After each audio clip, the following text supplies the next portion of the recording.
Breaking news Meghalaya honeymoon హత్య కేసులో దర్యాప్తు పూర్తి చేశారు పోలీసులు. ఈ కేసుకు సంబంధించి 790 పేజీల ఛార్జ్ షీట్ అయితే దాఖలు చేశారు సిట్ అధికారులు. అయితే హత్య జరిగినప్పటి నుంచి అన్ని కోణాల్లో విచారించిన పోలీసులు ప్రధానంగా నిందితులు ఎవరైతే ఉన్నారో వారి ఇద్దరి నుంచి కూడా పలు విషయాలైతే సేకరించి సుమారుగా 790 పేజీల ఛార్జ్ షీట్ అయితే దాఖలు చేశారు. ఈ ఛార్జ్ షీట్ లో పలు విషయాలను అయితే వెల్లడించారు. సో ఆ విషయాలను చూస్తే ఎవరైనా సరే విస్తుపోవాల్సిందే. సో అలా ఉన్నాయి. ఎందుకంటే హనీమూన్ కు ముందు నుంచే కూడా తన భర్తను హత్య చేసేందుకు ప్లాన్ చేసుకుంది సోనం. సో ఈ నేపథ్యంలోనే ప్రియుడితో కలిసి పక్కాగా హత్య చేసేందుకు ప్లాన్ చేసి మేఘాలయకు హనీమూన్ కి తీసుకెళ్లింది. సో అనంతరం కూడా అక్కడ ఒక రెక్కి నిర్వహించి పక్కా ప్లాన్ ప్రకారం వారు అనుకున్నట్టే భర్త ఎవరైతే ఉన్నారో రాజ్ కుష్వాహా ఎవరైతే ఉన్నారో వారిని హత్య చేసేందుకైతే కుట్ర పన్నారు. సో అనంతరం కూడా వారు అనుకున్న ప్లాన్ అయితే పక్కగా అమలు చేశారు. సో దీంట్లో అయితే ఏకంగా తన భర్త మరణించారని చెప్పాలి. సో అయితే ఎట్టకేలకు ఈ కేసుని ఛేదించిన పోలీసులు అయితే 790 పేజీల ఛార్జ్ షీట్ అయితే దాఖలు చేశారు. ప్రస్తుతం అయితే A1 సోనం, A2గా ఆమె ప్రియుడు రాజ్ కుష్వాహా ఇద్దరిని ఉరి తీయాలంటూ కూడా ఎవరైతే మృతుడు రఘువంశీ ఫ్యామిలీ అయితే డిమాండ్ చేస్తున్నారు. మరి ఇప్పుడు నిజాలన్నింటినీ కూడా అటు సిట్ ముందైతే నిందితులు ఇద్దరు ఒప్పుకున్నారు. మరి ఇప్పుడు సిట్ అటు పోలీసులు ఎలాంటి శిక్ష వేయబోతున్నారు, కోర్టు ఎలాంటి తీర్పు ఇస్తుంది అనేది కూడా ఉత్కంఠంగా మారింది. మరి వారి రఘువంశీ ఫ్యామిలీ కోరినట్లు ఇద్దరికి ఉరి శిక్ష విధిస్తారా ఏంటి అనేది కూడా ప్రస్తుతం అయితే ఉత్కంఠంగా మారింది. ప్రస్తుతం ఛార్జ్ షీట్లు అయితే విస్తుపోయే విషయాలను అయితే బయట పెట్టారు సిట్ అధికారులు అయితే. సో ఇప్పటి వరకు హత్య జరిగినప్పటి నుంచి అన్ని కోణాల్లో అయితే విచారణ జరిపించారు. అయితే హనీమూన్ కు తీసుకెళ్లే దారుణంగా చంపిన వైనం అయితే ఈ ఛార్జ్ షీట్ లో బయటపడింది. సో రఘువంశీతో పెళ్లికి ముందే సోనం కు రాజ్ కుష్వాహాతో ఎఫ్ఐఆర్ అయితే నడుస్తున్నట్లుగా కూడా విషయాలైతే వెల్లడించారు. ఇద్దరు కూడా నిజాన్ని ఒప్పుకున్నారు.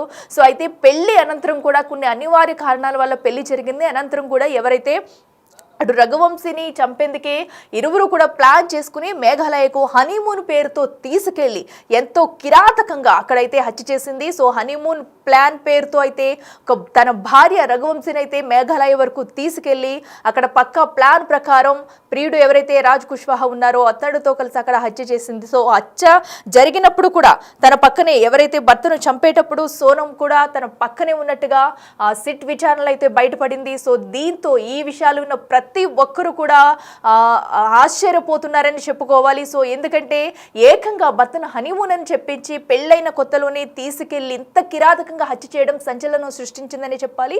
సో అప్పటి నుంచి ఇప్పటి వరకు అసలు ఏం జరిగిందనే దానిపై ప్రతి ఒక్కరు దృష్టి పెట్టారు. సో ఈ నేపథ్యంలోనే సిట్ అయితే ఈ నిజాలను అయితే ఇప్పటికీ బయటకు తెచ్చి దర్యాప్తు అయితే పూర్తి చేసింది. ఇక మరింత సమాచారం అందించేందుకు మా ప్రతినిధి శివ ఉన్నారు ఫోన్ ఇన్ లో. శివ, చెప్పండి, ఎట్టకేలగైతే హనీమూన్ హత్య కేసులో నిజాలను అయితే ఒప్పుకున్నారు ఇద్దరు నిందితులు కూడా. ప్రస్తుతం వారిద్దరికి అటు రఘువంశీ కుటుంబ సభ్యులు అయితే ఉరి తీయాలంటూ డిమాండ్ చేస్తున్నారు. మరి కోర్టు ఎలాంటి తీర్పు ఇవ్వబోతుంది? సో ప్రస్తుతం వాళ్ళిద్దరు కూడా ఎక్కడున్నారు? పూర్తి అప్డేట్స్ ఏంటి?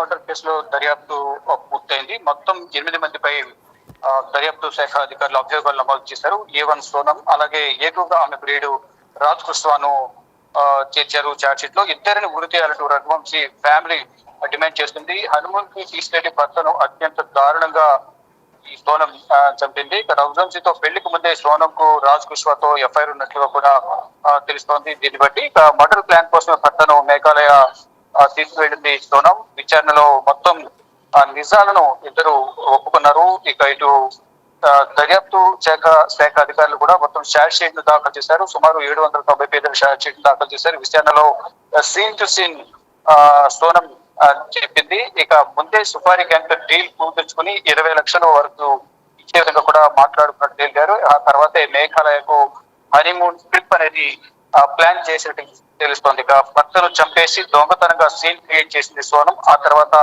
ఏం తెలియనట్లుగా ఈ దొంగ ఏడ్పులు ఏడ్చిందంటూ కూడా కుటుంబ సభ్యులు ఆరోపిస్తున్నారు. ఇక దేశవ్యాప్తంగా ఈ హనీమూన్ మర్డర్ కేసు అనేది సంచలనం సృష్టించింది. ఈ నేపథ్యంలో దీనికి సంబంధించి కుటుంబ సభ్యులు అందరూ కూడా తీవ్ర ఆగ్రహం వ్యక్తం చేస్తున్నారు.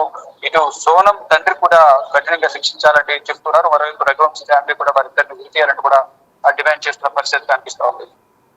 శివ, అయితే వీరిద్దరికి ఆ పెళ్లికి ముందు నుంచి ఎఫ్ఐఆర్ ఉన్నట్టుగా కూడా తెలుస్తుంది అటు సోనంతో అయితే. సో అయితే ఈ నేపథ్యంలో ఎందుకు ఇరువురు కూడా పెళ్లి చేసుకోకుండా, అంటే ఇంట్లో వాళ్ళు బలవంతంగా పెళ్లి చేశారంటారా? సో దానివల్ల ఈ హత్యకు పాల్పడినట్లుగా ఏమన్నా డీటెయిల్స్ చెప్తున్నారా వాళ్ళు?